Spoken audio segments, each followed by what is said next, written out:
giving our state of the city. Things have certainly changed a lot since last January. Last January, we were looking pretty good with strong financial projections, and now we're kind of on a teeter-totter with some uncertainty ahead on our finances. The city gets an awful lot of money from the state through local government aid because our tax capacity is not really high enough for core services. And so we are hoping that when the property taxes start to come in, that we will be seeing property taxes, our share of property taxes coming in so that we can operate our local government. And we know that back 2002, 2003, we had one time when the state was short on funding, they all of a sudden canceled $800,000 out of our budget for the current year. And we're hoping that something like that won't happen again. But meanwhile, we're being strategic on projects and trying to move some things forward. One of the things that we had on our vision for potentially starting in 2021 was the Sanborn Park building replacement. And right now we're looking at that as a longer term vision, not something for 2021, but we're still planning for the future. We know that there's been a request from the community for meeting and activity rooms. It would be nice if we could have some rooms that could combine together so the city band could practice there rather than practicing at City Hall. People could have the opportunity maybe for rental for birthday, retirement, or special occasion, simple prep area for kitchen. And we estimated that a building that we were thinking of might cost $5 million. It's significantly less than some of the other community buildings that other cities have built recently, and that $5 million included furnishings and equipment. But we wanted to have some public feedback on the concept, and then of course, all of a sudden, the ability for the public to come in and provide feedback went away. So we are gathering information through online surveys, and I know that the link www.robbinsdalemn.com/survey works. I'm not sure about the Sanborn one, but if you go to the survey, you can see the link for Sanborn. And we were interested in hearing from people about what you think about the concepts, what you like, what you don't like. And that survey also is our annual performance measures that we do. So interested in hearing from everybody there. And some of the site changes, the hockey rinks, the trails, and the playground, those were already budgeted for replacement within the next 3 or 4 years. So if it makes sense to move them to a different place in the park, or if we take out some features and put in different features, there's a lot that we can do and stay within our same budget. And so this is a picture of a vision of the building that a local architect put together for us. And the survey is open till June 8th, and the results will be presented at the council meeting on June 16th. Some other planned infrastructures updates. We have the water treatment plant moving forward for fall 2020, and depending on what happens with the bids. It's infrastructure that we need to replace. It would use state financing, which would be low interest and across multiple years. And we are including water softening citywide in that plant concept. We know that the water costs will go up, but it will be in place of a lot of cost people have for on-site water softening and impacts to equipment. So the feedback that we had over the last couple of years is that people are interested and are moving forward with soft water. Our plan is to start that project in the fall of 2020.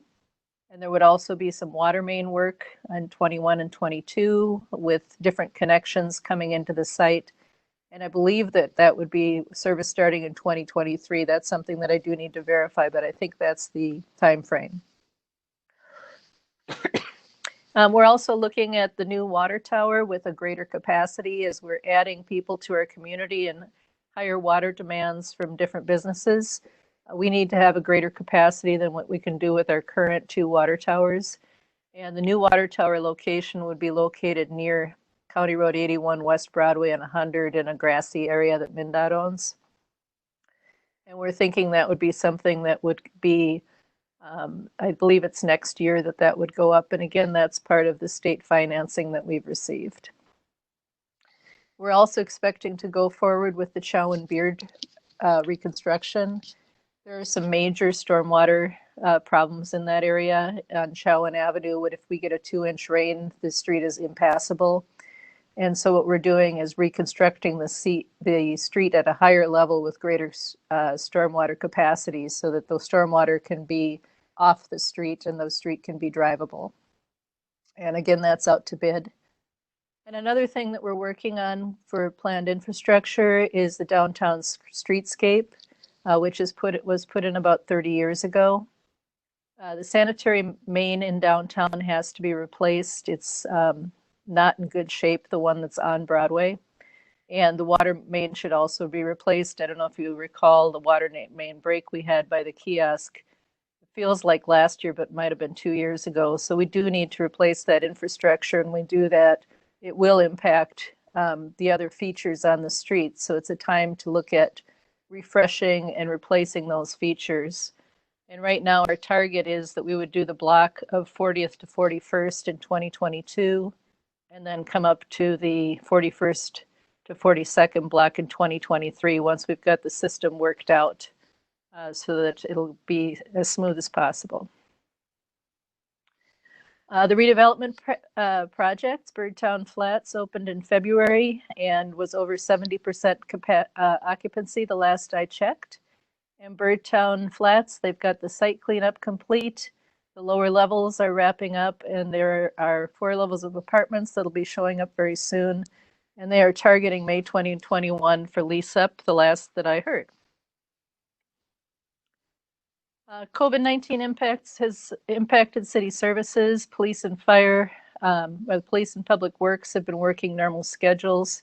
What we've done is limited the shared areas that the staff has, but the staff, unlike some other cities, our staff has been working the normal schedules for the last 2 months. The fire department canceled training and business meetings, but they are still doing their call responses. City Hall and motor vehicle, we did have a period of time that we were completely closed to the public, although some of the staff was here.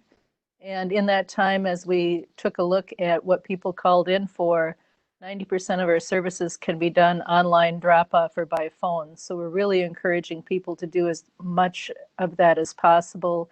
There's really no reason for them to come to City Hall and stand in line when they can just take care of that at home, or just drop it off and we can turn it around. The lobby area is a lot more limited than you would recall from previous visits to City Hall. We only have the east side lobby open to the public, and there's a lot of plexiglass that's at all the service counters. The DMV Tab Express line is open now. That's opened 2 weeks ago, maybe longer. And we've also got an appointment system in right now for titles and passports. We will be installing a second drop box by the north entrance. So if people are trying to decide between waiting in line and just dropping off something that will turn around and mail right back to them, that choice will be convenient for them. Robbinsdale Wine and Spirits is still available for people that want to order ahead and not come into the store. We have that option available. We're also open for limited walk-in browsing, and we are working on cash payments. We've been credit card only for a while, and looking at trying to do something for the cash payments. And recreation, most of our programs are canceled. We're hoping for some activities in July, but the gym and fitness center might be open in September. There's some construction work at the middle school this summer, and we're just not sure what's going to happen when the fall comes, when the students hopefully are back in the building, and whether they'll be comfortable in having non-students come into the building to use the same gym space that students would use. You know, it's hard to take a picture of plexiglass, but there it is. I included the picture that shows a little opening that you could pass something through. So when you come into the service counter at City Hall, it's all plexiglass, and there will be just openings for things to be passed through. And in motor vehicle, we have fewer lines, and the clerks are behind plexiglass. So you can get a little peek of what City Hall looks like.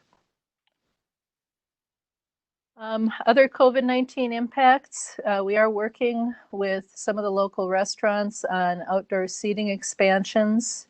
Anything that's different from your normal seating plan has to be reviewed and submitted to the state so that your liquor license is updated to include that area. So be sure if you're a restaurant planning to change your outdoor seating that you get me a plan as soon as possible.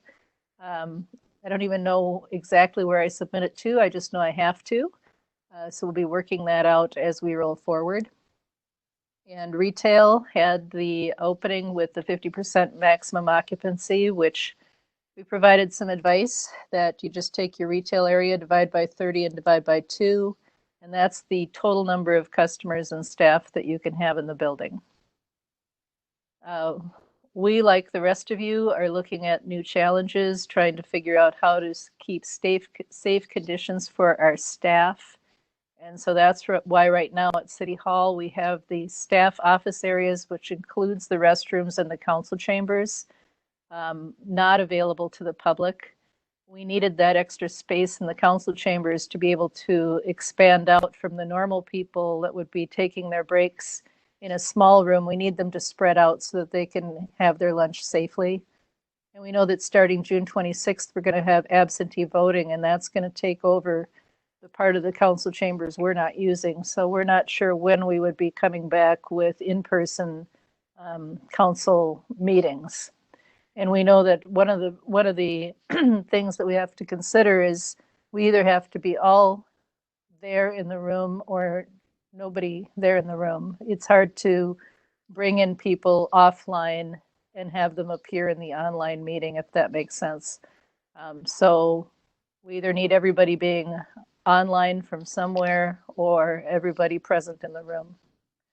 And also just a reminder, the COVID-19 testing is available in Robbinsdale at the North Memorial Outpatient. It's the south side of the North Memorial Building, which is south of Hy-Vee, not the big North Memorial Building, but the outpatient.